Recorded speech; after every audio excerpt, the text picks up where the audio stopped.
autênticos. O que significa ser autêntico? Eu fui procurar aqui no dicionário. Ele fala que de altaria comprovada. Eu acho interessante isso. Não é imitativo, verdadeiro. Vocês, indo para a próxima slide, vocês já se encontrou não querendo fazer as coisas da vida cristã? Vocês já se encontrou fazendo as coisas sem ânimo? Né? Vocês sabem que vocês têm que fazer as coisas que cristãos devem fazer. Vocês sabem que vocês devem agir na forma que o discípulo deve agir, mas algo no seu coração não está indo. Talvez você esteja aqui hoje de noite, alguém falou, você deve estar lá. E aí você fala, beleza, eu vou. Mas seu coração esteja em um lugar difícil. Eu não sei onde vocês estão. Na verdade, eu tive um dia um pouco difícil. Eu não dormi muito bem. E eu já fico um pouco irritado, né? Eu já sou alguém irritado. Se você me conhece, eu falta paciência já. E aí eu durmo e eu só vejo pessoas na rua andando devagar em frente de mim. E eu já estou com raiva. Eu não sei como vocês sentem, mas eu posso levar isso até eventos da igreja, que eu estou, eu não sei, em outro lugar. Vocês já se encontraram fazendo as coisas que seus grupos fazem em determinados lugares, diferentes lugares, mas vocês sabem que isso que o seu grupo faz. Grupo de USP, eles acordam cedo, fazem devocional. Então, isso é uma coisa da USP. Mas por que eles fazem? Eles são loucos. Norte-americano, texano, faz coisas loucas, né? E aí, no Rio, nós fazemos isso. Aqui em BH, a gente faz isso. Mas qual é a razão? Qual é a escritura? A gente não sabe. A gente não sabe, mas a gente sabe que a gente deve fazer. Que bons discípulos fazem isso. Talvez você é discípulo faz tempo e ainda é difícil evangelizar. Você sente medo. Você sente a dificuldade de praticar o que Jesus chamou você a fazer. Talvez até por essa razão você se sente culpado. Você sente que, nossa, eu vou para ADD e eles vão falar, vamos evangelizar o mundo! E aí você pensa, mas às vezes falar com uma pessoa do lado de mim, na sala virtual de Zoom é difícil. Ainda mais na sala virtual de Zoom é difícil. E você pega pensando, nossa, é tão difícil praticar algumas coisas da minha fé depois de um tempo. Basicamente, no próximo slide, o que a gente vê é que, às vezes, a gente faz o que a gente deve fazer. Ou você está sendo o que você deve ser. E isso é interessante. Você faz o que você deve fazer. Você está sendo quem você deve ser. Olha, eu não estou dizendo vamos sair e agir com todo impulso que está dentro de nós. Isso não é minha questão aqui. Tem uma escritura aqui que é bem interessante, que fica em Lucas 9, que eu acho que todo mundo conhece, né? Jesus dizia a todos, se alguém quiser acompanhar-me, nega a si mesmo, toma diariamente sua cruz e siga-me. Então, não é exatamente, vamos saindo, agindo em todo impulso. A gente sabe que Jesus está fazendo o convite de ser um discípulo, em que, por isso, vai requer disciplina. Mas, se ao longo do tempo, se ao longo dos dias, ao longo dos meses, se ao longo dos anos, a gente se encontra nesse lugar ainda, fazendo as coisas sem sentido, se perguntando por que essas coisas não estão funcionando, por que eu não estou vendo transformação na minha vida, por que parece tão monótono minha fé cristã. Não tem nada errado, você começa a perguntar, o que está acontecendo? A gente sabe que Jesus nos chamou para algo que não deve ser pesado. Em Mateus 11, 28, ele fala, venha a mim todos que estão cansados e sobrecarregados. Mas o que é interessante, eu tenho uma parafrase aqui que um cara fez, chamado Bíblia Mensagem. Não é outra tradução da Bíblia, mas é uma parafrase o que a Bíblia talvez quer dizer em linguagens mais comuns para nós hoje. Jesus vai fazendo um convite para a gente seguir assim. Vocês estão cansados, fatigados da religião? Venha a mim, ande comigo, e irão recuperar a sua vida. Vou ensiná-los a ter descanso verdadeiro. Vou ensiná-los a ter descanso verdadeiro. Caminha e trabalhem comigo. Observo como eu faço. Aprendo um ritmo livre da graça. Não vou impor a vocês nada que seja muito pesado ou complicado demais. Sejam meus companheiros e aprendam a viver com liberdade e leveza. Irmãos, se não estamos vivendo aqui esse estilo de vida, nós precisamos perguntar por quê. Nós precisamos começar a perguntar por que a gente não está vivendo isso. E não tem nada errado com isso. Tem nada errado a gente começar a perguntar o que é a razão que eu estou sentindo essas coisas. Eu sei que fé sempre parece estar em contradição de dúvida, mas normalmente através de nossas dúvidas nós encontramos fé. Por que eu ainda sinto assim? Eu sei que eu preciso negar a mim mesmo, mas o que realmente está no meu coração? Quando as pessoas falam, preciso evangelizar, ou preciso fazer isso, preciso fazer isso. Eu estou sentindo essa leveza que Jesus prometeu para mim. Então, o que os grandes falam sobre isso? Essa ideia de se conhecer. Isso é algo psicológico que os psicólogos do século XXI que estão falando. Você tem que se conhecer, e aí você precisa fazer yoga, e meditar, e aí, eu não sei, beber aquele chá chique. Vamos lá, eu acho que o chá chique é legal. Não compara com café, mas eu já não posso beber café muitas vezes por dia, porque já fico muito animado. Mas olha aqui, autoconhecimento. Agostinho, que viveu em 400, então, um pouco tempo atrás, né? Um pouco tempo atrás. Ele fala o seguinte: como que você pode aproximar de Deus quando você está longe de si mesmo? Em oração, ele fez isso. Me ajuda a conhecer a mim mesmo, para que eu possa te conhecer. Mestre Eckhart, um cara que viveu no século décimo segundo século, e ele é alemão. Ele fala o seguinte: ninguém pode conhecer a Deus sem antes conhecer a si mesmo. Santa Teresa de Ávila, que viveu no século 14, fala quase todos os problemas na vida espiritual vêm por causa da falta de autoconhecimento.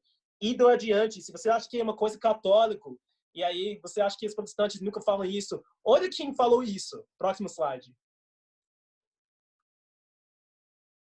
João Calvino, que é nada a ver com nada católico. Olha isso.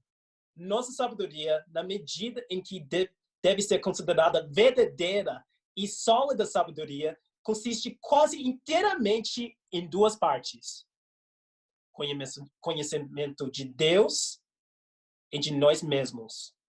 Mas como eles estão conectados por muitos laços, não é fácil determinar qual dos dois precede em dar luz ao outro. E finalmente nós chegamos às próprias escrituras, que é a maior autoridade com isso. A gente vê que Davi fala o seguinte: sonda, meu Deus, conhece meu coração, prova-me, conhece as minhas incantações. Vê se em minha conduta algo te ofende e dirige-me para caminho eterno. Por que Davi quer que Deus mostre as coisas no coração dele? É porque Deus não está sabendo? Será que Deus está confuso? Nossa, Davi, o que você está sentindo hoje? E Davi, não sei. Você pode me explicar? Eu não sei, você tem que me falar. Não é esse papo que ele está fazendo isso. Ele está convidando si mesmo a participar nesse processo de se conhecer juntamente com Deus. Eu acredito que quando nós perguntamos por quê, não somente como fazer as coisas. Aqui, nesse treinamento, a gente vai falar muito como fazer as coisas.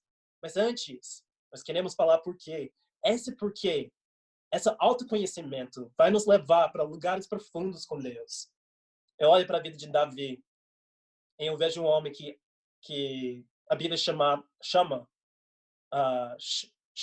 um homem segundo o coração de Deus. E você vê todos os salmos que ele escreveu, a honestidade que ele tinha com Deus. Ele fala, eu quero que meus inimigos morram. Outra, tô felizão. Outra, tô triste, não quero levantar da cama. Ele não falou coisas bonitinhas para Deus. Ele não sentiu essa necessidade. Existia honestidade sobre quem ele é, o que estava no coração dele, o que isso tinha a ver com Deus. Então, eu queria ir para um personagem bíblico que também representa bem essa ideia de se conhecer e saber quem você é. João Batista. Jesus falou isso sobre João Batista. Digo-lhes a verdade, entre nascidos de mulher não surgiu ninguém maior do que João Batista. Todavia, o menor no reino dos céus é maior do que ele. Mas vamos parar nesse primeiro Marcos defendeu esse cara. Vamos parar no primeiro parágrafo, primeira parte dessa frase. Escritura. O que você teria que fazer para Jesus falar que você é o maior entre todas as pessoas nascidas? Não. Pensa nisso. O que você teria que fazer para o Filho de Deus falar que você é top? Eu penso, nossa, João era o cara. Porque eles deixaram ele morrer, né? Quem estava defendendo ele morrer, nossa, estava errado na parte antes, na dinâmica. João Batista, era um profeta impressionante. Ele tinha algo que Jesus viu nele que chamou a atenção. E olha, Jesus era o primo dele. Então, isso não foi de brincadeira, não. Ele conheceu João de verdade. Não foi de distância. Foi de perto. Ele viu esse homem como alguém especial. Então, o que João Batista tinha? Eu queria ver se alguém pode ler essa escritura no próximo slide. Posso ler? Beleza. Vai lá, Frina. Posso ler então? Vou ler. Fala assim. Esse foi o testemunho de João, quando os judeus de Jerusalém enviaram os sacerdotes e levitas para lhe perguntarem quem ele era. Ele confessou e não negou, declarou abertamente: não sou o Cristo. Perguntaram-lhe: então quem é você? É Elias? Ele disse: não sou. É o profeta? Ele respondeu: não. Finalmente perguntaram: quem é você? Dê-nos uma resposta, para que a levemos àqueles que nos enviaram. Que diz você acerca de si próprio? João respondeu com as palavras do profeta Isaías: eu sou a voz do que clama no deserto. Faça um caminho reto para o Senhor. Alguns fariseus que tinham sido enviados interrogaram-no: então, por que você batiza se não é o Cristo, nem Elias, nem o profeta? Respondeu João: eu batizo com água, mas entre vocês está alguém que vocês não conhecem. Ele é aquele que vem depois de mim. Não sou digno de desamarrar as correias das suas sandálias. Tudo isso aconteceu em Betânia, do outro lado do Jordão, onde João estava batizando. Muitas vezes, quando alguém está estudando a Bíblia, a gente pede para eles ler João, né? E aí eles chegam nesse primeiro capítulo em quase... Tem essa parte inteira sobre João Batista, que é interessante. E a gente vê, você pode ir para o próximo slide, eles vão perguntando as coisas para Jesus, né? Para João. Eles perguntam se ele é o Cristo, né? Parece que eles estavam tentando ver isso. Ele fala, não. Você é Elias? Não. Você é profeta? Não. E ele tem uma escritura. Eu acho fantástico isso, né?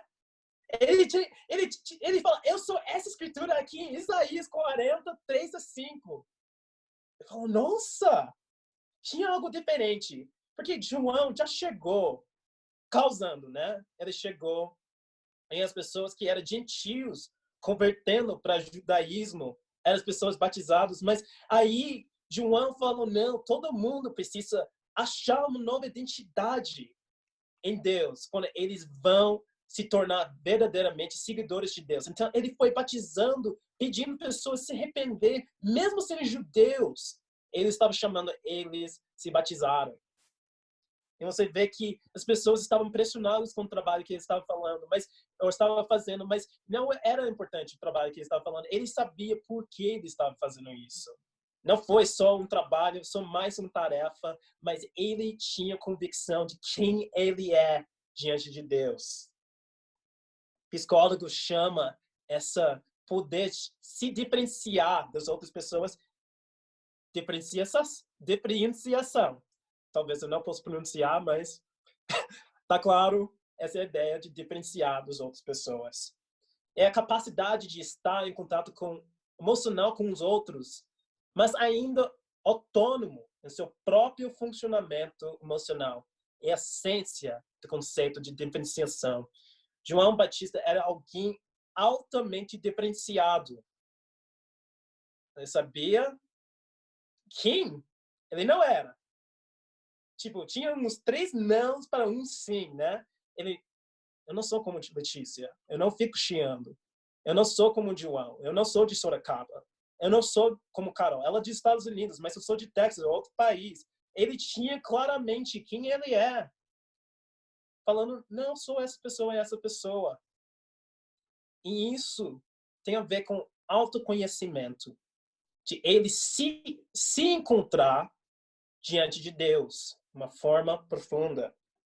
Hoje eu queria fazer, eu vou deixar uns 2 minutos, 3 minutos aqui, mas como você consegue medir autoconhecimento, né? Eu pensei, isso é impossível.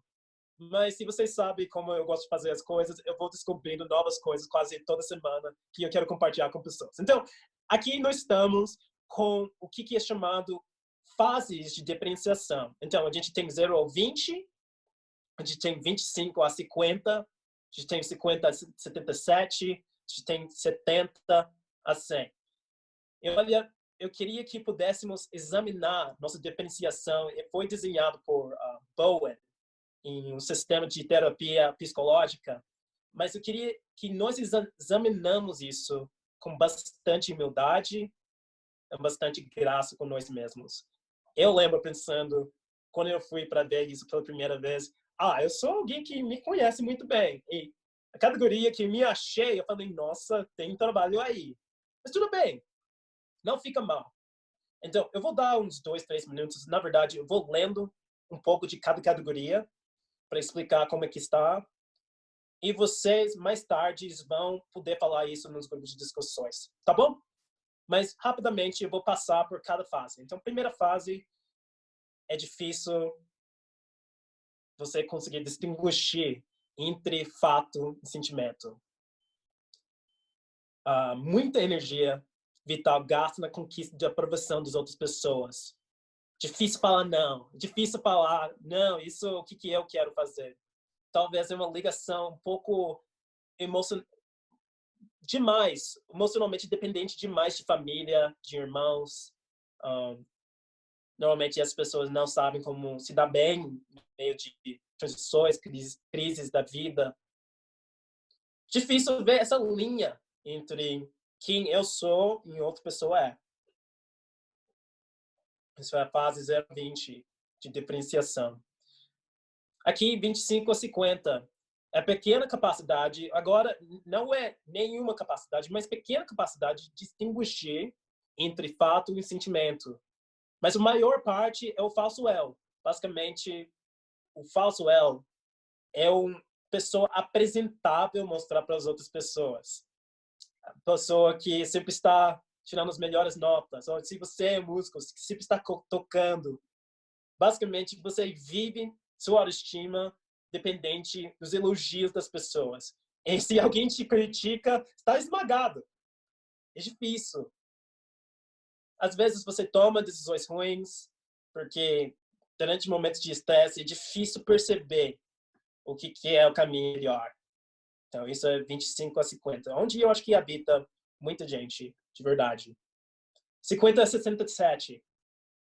Você já chegou a uma grande maturidade que você conhece quem você verdadeiramente é? Não depende, como a gente estava falando antes, o que você deve estar fazendo para as pessoas, o que você deve estar fazendo para ser um bom cristão, mas você sabe realmente o que está no seu coração a respeito das coisas que você está fazendo. Você consegue seguir as suas metas determinadas dentro de si. Casamento não é uma coisa que para essas pessoas que você vai se completar. É duas pessoas independentes que escolheram andar junto, capaz de lidar com crises sem desmoronar. E aqui 70 a 100, onde eu acho que João Batista estava, é que você é altamente direcionado pelo seu chamado de Deus. Você é livre para aproveitar a vida, brincar.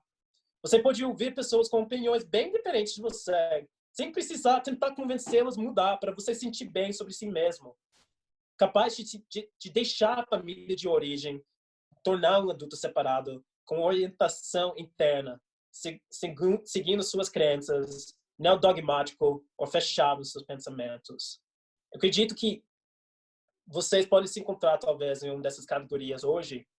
E aí, eu acho que a busca de Jesus é que cada vez mais nós conhecemos si mesmo, para que a gente não faz as coisas só por causa de uma tradição da nossa igreja, ou que as pessoas do nosso grupo fazem as coisas, mas a gente realmente encontra os porquês e razões que a gente verdadeiramente quer fazer as coisas, sendo autenticamente quem Deus nos criou.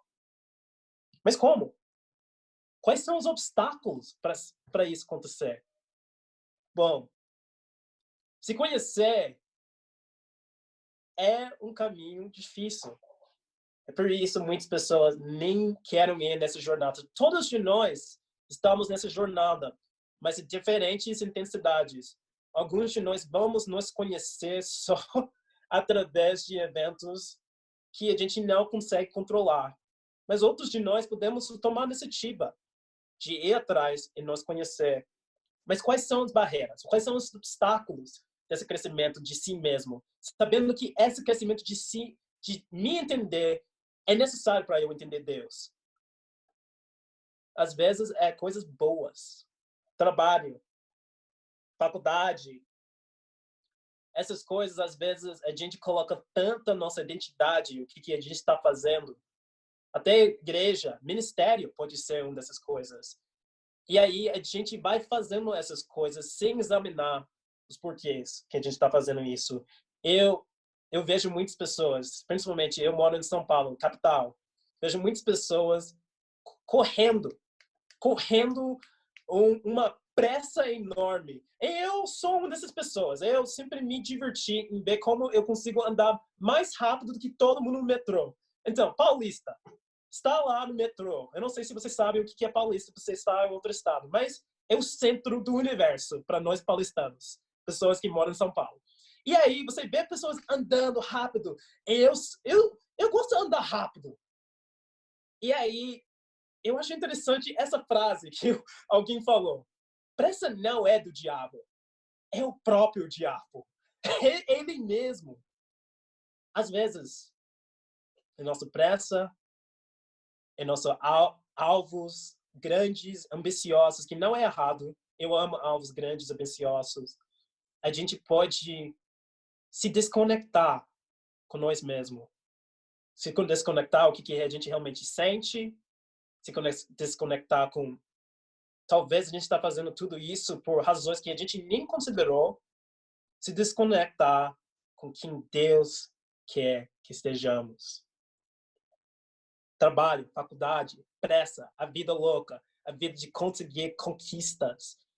Às vezes é um obstáculo para crescimento, é autoconhecimento. O que mais pode ser?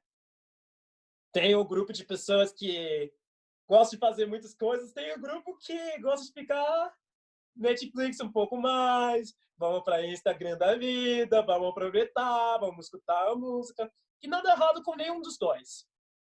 Talvez a gente tenha uma tendência a abusar um do outro. Mas pensando sobre especificamente mídia social, eu não estou contra mídia social. Estou no Instagram, tá? Pode me achar no Instagram. Estou lá. É que existe uma indústria que existe só para nos viciar nossos celulares. Você já pensou nisso? Que pessoas estão investindo bilhões de dólares, não só reais, dólares, para a gente ficar distraído de o que realmente está acontecendo no nosso coração. Eles não estão vendendo algo para você. Instagram, você não. Facebook, você não. Só. Enfim. Eles não estão vendendo algo para você. Você é o produto. Você já considerou isso? Instagram, você é o produto. Eles estão usando seus dados. O que você fala, o que você busca para tentar vender coisas para você. Distrações. Às vezes a gente é distraído demais de nos conhecer. Então, como que podemos descobrir nossa identidade? Essa é a pergunta. Próximo slide. Olha, Instagram, está vendo? Eu gosto, não estou contra. Beleza. Eu acho que, próximo slide, eu estava falando com algumas pessoas em preparação dessa aula. Eu acredito que eu tenho essa pergunta. Pessoas que cresceram na igreja, onde vocês colocam sua esperança? E isso não é contra as pessoas da igreja, tá? Que cresceram na igreja. Eu vou confessar já. Eu tenho inveja de vocês. Eu como na casa de vocês. Eu como todas as comidas de vocês. Eu não cresci na igreja, eu cresci bem no mundo mesmo. Então, eu como nas suas casas, eu aproveito viagens, já fiz viagens com provavelmente cada um de vocês. Eu já roubei Natal de vocês, tipo tudo. Eu faço tudo com as pessoas que cresceram na igreja, tá? Eles são meus melhores parceiros, eu amo pessoas que cresceram na igreja. Mas eu acho que há uma grande diferença quando a gente nasceu dentro de um sistema de fé do que quando a gente escolheu um sistema de fé. Então, eu não estou falando isso como alguém que quer antagonizar vocês, mas pelo contrário, eu gostaria de encorajar vocês com essa mensagem, que às vezes eu sinto que existe confusão, porque eu estou aqui, né? Eu nasci aqui, então, beleza, o que eu faço? Eles falam que é certo. Eu não sei se eu consigo imaginar quanto isso é difícil para vocês tomar suas próprias decisões. Eu nunca tinha algo do tipo. O que eu queria fazer quando eu saí de casa com 18 anos é rebelar tudo contra meus pais. Eles não eram cristãos, então o que eu fiz? Eu me tornei um cristão. Então, era claro o que eu estava entrando, porque era uma decisão que claramente só foi minha e na minha vontade. Mas algo que eu acho que vocês precisam reconhecer que sua história é incrível com Deus. Sua história é maravilhosa. Algumas das pessoas que mais me inspiram são pessoas que nasceram na igreja. As pessoas como Caio César, pessoas como João Victor, como Carol. Eu acredito que existe muita esperança, mesmo se você cresce na igreja, mesmo se você sente que sua história não é história louca, né? Eu conto para algumas pessoas que quando eu estava estudando a Bíblia, eu fumei maconha, né? Tipo, eu estava realmente indo para o diabo, para Deus. E, tipo, estava esse negócio. E alguns de vocês pensam, não, eu nem falo palavrão, né? Nunca falei um palavrão. Tipo, não, qual é a minha conversão, né? Tipo, como que eu tenho uma notícia, na verdade, para vocês. É para chegar na boa notícia. Você não é tão bonzinho como você se acha, irmão. E eu falo isso de novo. Eu falei tudo isso com amor. Você não é bonzinho. E eu acho que, às vezes, nós colocamos nossa esperança em ser bonzinho quando nós crescemos na igreja. Ah, eu fiz coisa certinho. Deste nova geração.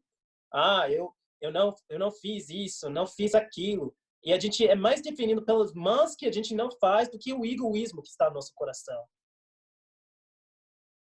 Eu vejo muitas pessoas que cresceram na igreja que lutam com o egoísmo. E vou chegar à parte encorajadora.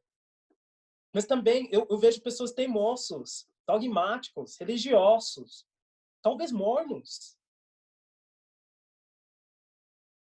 Mas isso é ótimo, porque significa que vocês têm uma história que Deus está escrevendo com você.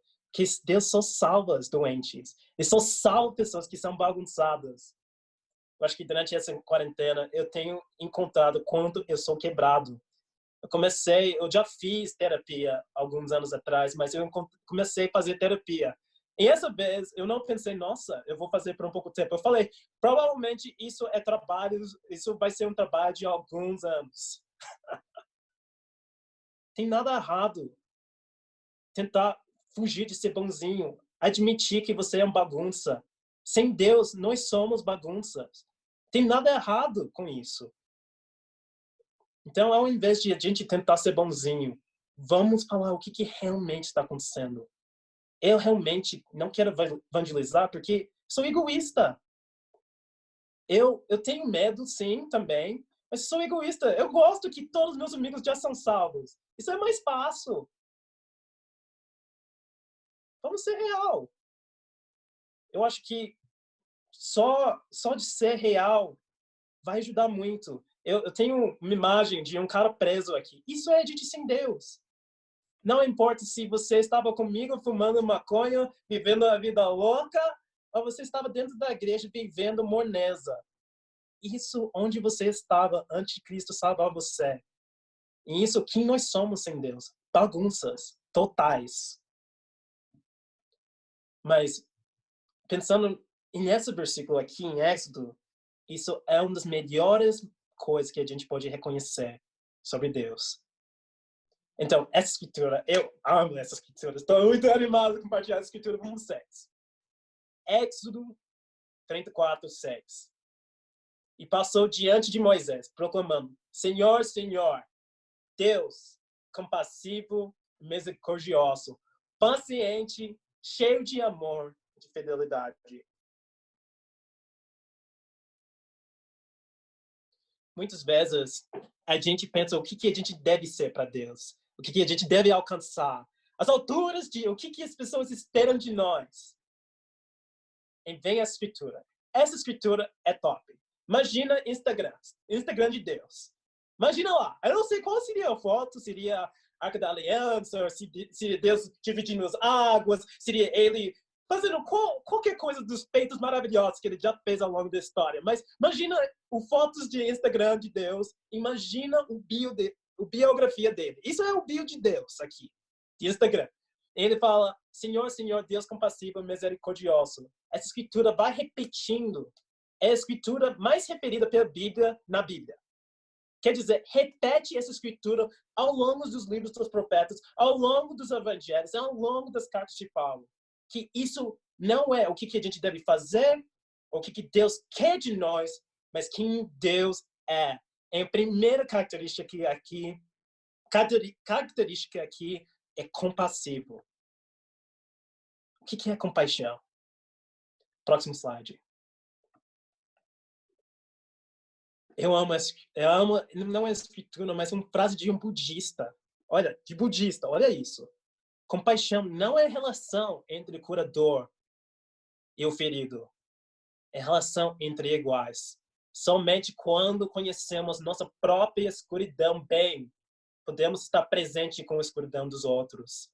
Compaixão torna-se real quando reconhecemos nossa humanidade partilhada. Deus, na compaixão dele, ele não quer nos encontrar onde a gente deve estar. Ele quer encontrar a gente onde a gente esteja. Deus não precisa que você chegue a um lugar para encontrar ele. Ele quer nos encontrar onde a gente esteja hoje. Por isso que essa falso ser, se tornar alguém, ser bonzinho, essas coisas, estratégias vão contra a gente conhecer o Evangelho. O Evangelho é a mensagem que somos piores do que jamais ousamos acreditar. Porém, mais amados e aceitos em Cristo do que jamais ousamos esperar. Opa, alarme. que está dizendo aqui? A gente, quando a gente se vê como bagunça, quando a gente se vê como falidos em tantos sentidos que nem dá para, às vezes, lidar com tudo isso, a gente encontra Deus.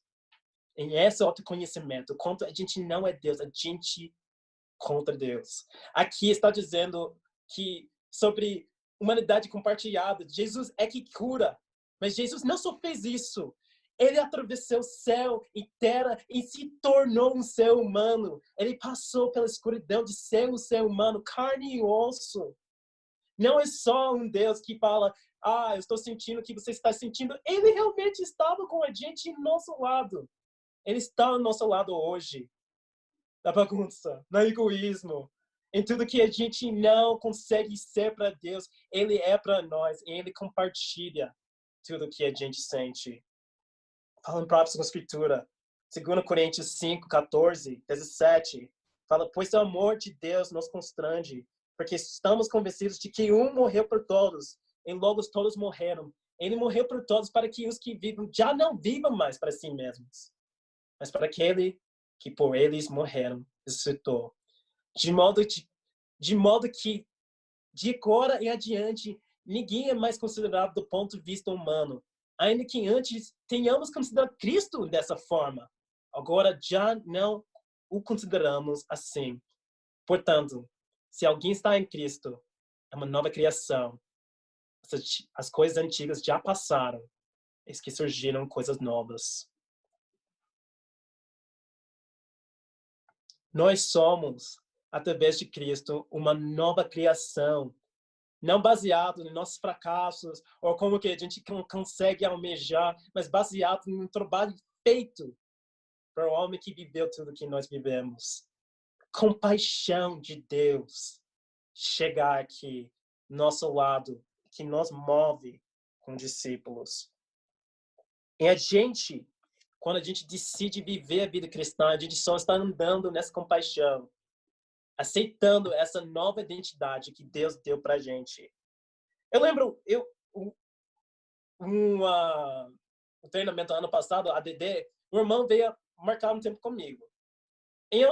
Normalmente as pessoas não marcam tempo comigo. Eu não sei por quê. Talvez eu assusto, eu não sei. Pode me falar outro momento. Mas enfim, pessoas não marcam tempos comigo, a não ser que deu pior.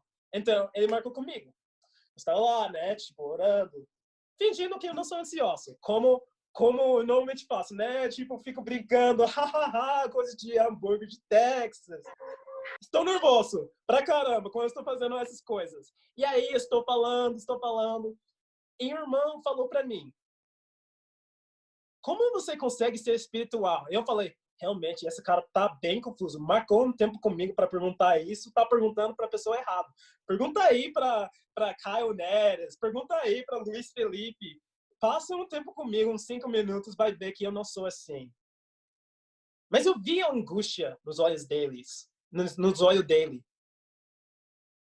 Eu pensei, talvez eu não sou a única pessoa que já sentiu isso. Talvez ele não seja o único que sente isso. Talvez você sente isso. Como eu consigo alcançar, de alguma forma, ser chamado espiritual?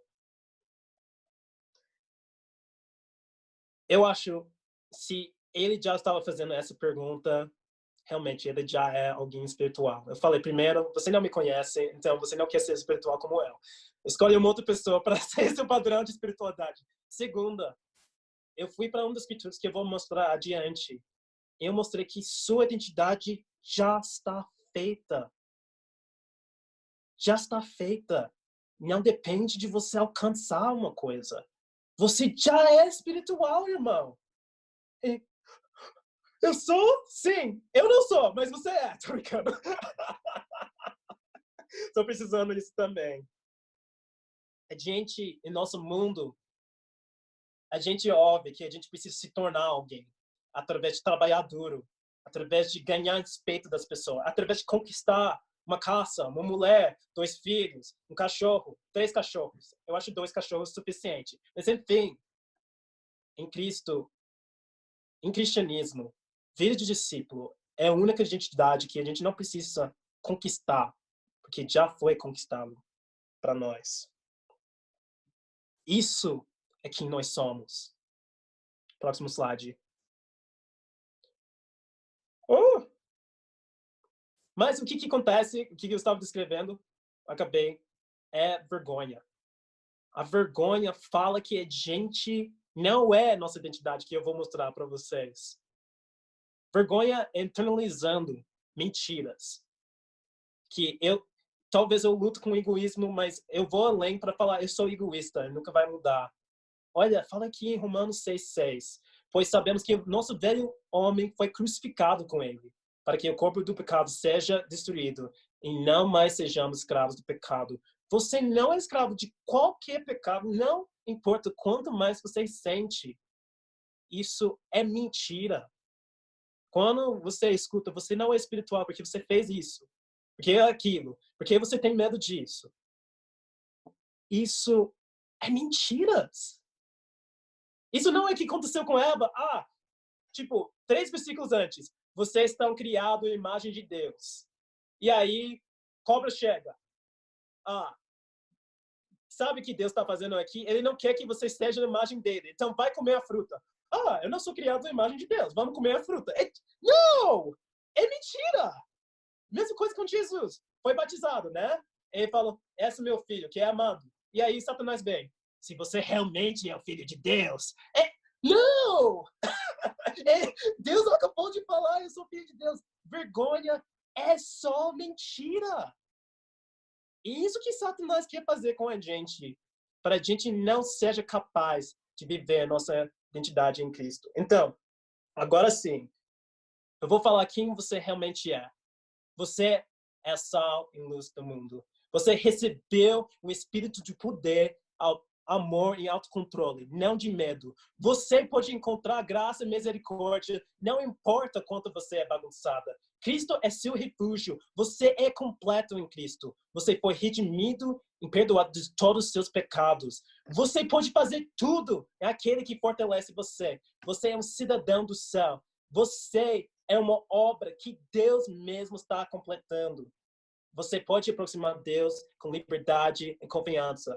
Você é uma obra de Deus. Você tem acesso direto de Deus por meio do Espírito Santo. Você é o dotado filho de Deus. Você é um santo. Você é um ministro. Você é uma nova criação. Você foi estabelecido, unido, ungido e selado por Deus. Você foi comprado o preço de um Deus. Você é um parceiro de trabalho de Deus. Nada pode te separar do amor de Deus. Você mesmo foi escolhido, designado para dar frutos. Você é o melhor amigo de Deus. Isso que Deus fala que você é.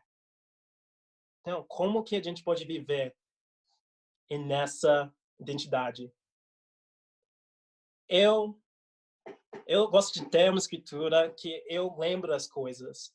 Minha escritura é Filipenses 3:10-11, que fala que eu quero conhecer Cristo.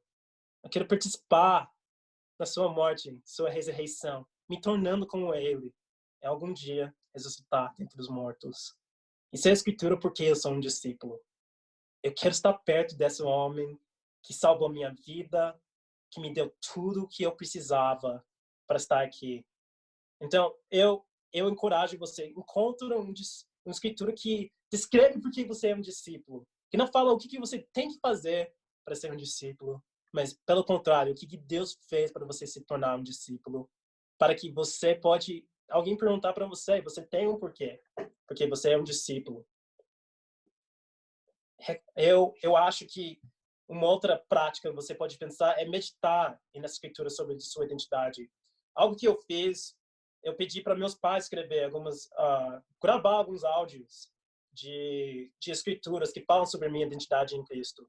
Eu escuto quase todos os dias esses áudios. São especiais, né? Porque é as vozes que me deixam mais confortável nesse mundo. Mas eles estão me falando não somente coisas boas sobre mim, que eu quero ouvir dos meus pais. Eu sou orgulhoso de você. Obrigado, pai, né? Mas, além disso, estou ouvindo minha identidade como filho de Deus, que eu acho que tem me aprofundado no relacionamento com Deus. Então, escolhe algumas escrituras que esses slides vão ser disponíveis sobre sua identidade. Mas, vocês podem ter escrituras sobre qualquer coisa, porque Satanás, ele quer mentir ao respeito da sua identidade ou qualquer coisa que você esteja passando na sua vida. Tem escrituras por todo lugar. Eu tenho escrituras enquanto que estou fazendo as coisas aqui nessa mesa. Eu coloquei minhas escrituras aqui. O que seria se o Ministério Universitário do Brasil foi dirigido pelo poder das escrituras? Que eles não só fossem mais coisas que a gente fala, são boas, são lindas, mas eles definem nossa vida. Não são escrituras que são listas nos celulares ou atrás das capas das nossas Bíblias, mas são gravadas em nossos corações. Qual diferença faria na sua universidade, na sua faculdade, no seu ministério, se as escrituras foram gravadas no seu coração? Por último, a gente vai ter grupos de discussão agora. Então, a primeira pergunta, o que você acha desse assunto? Eu mostrei os grandes, né? Eu mostrei que autoconhecimento é super importante a gente conhecer Deus, mas o que você acha dessa importância? Quando a gente for separar alguns grupos, queria que você pudesse falar sobre isso. Segunda parte, eu mostrei os diferentes níveis de diferenciação da sua vida. Basicamente, quanto você se conhece em si mesmo. Eu mostrei aquele... Carol, você pode voltar para aquele slide? Slide... não. 13. Slide 13. Essa coisa. Eu estava falando sobre isso, a gente foi lendo. Você se identificou em algum lugar aqui? O que você achou dessa ideia de diferenciação?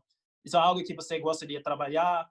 Você se encontrou dessas categorias? Pode até tirar um print rapidinho para levar sobre o seu grupo, se você quer refletir mais sobre qual categoria você está.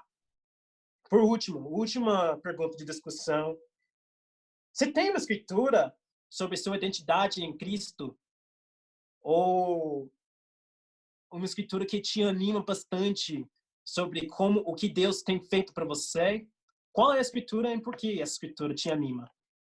Muito obrigado, galera. A gente vai ter uns 15 minutos uns 10 minutos, na verdade, 15, 10 minutos de discussão. E aí a gente vai voltar para ouvir o que vocês falaram nos seus grupos. Muito obrigado pela oportunidade de dar essa aula para vocês.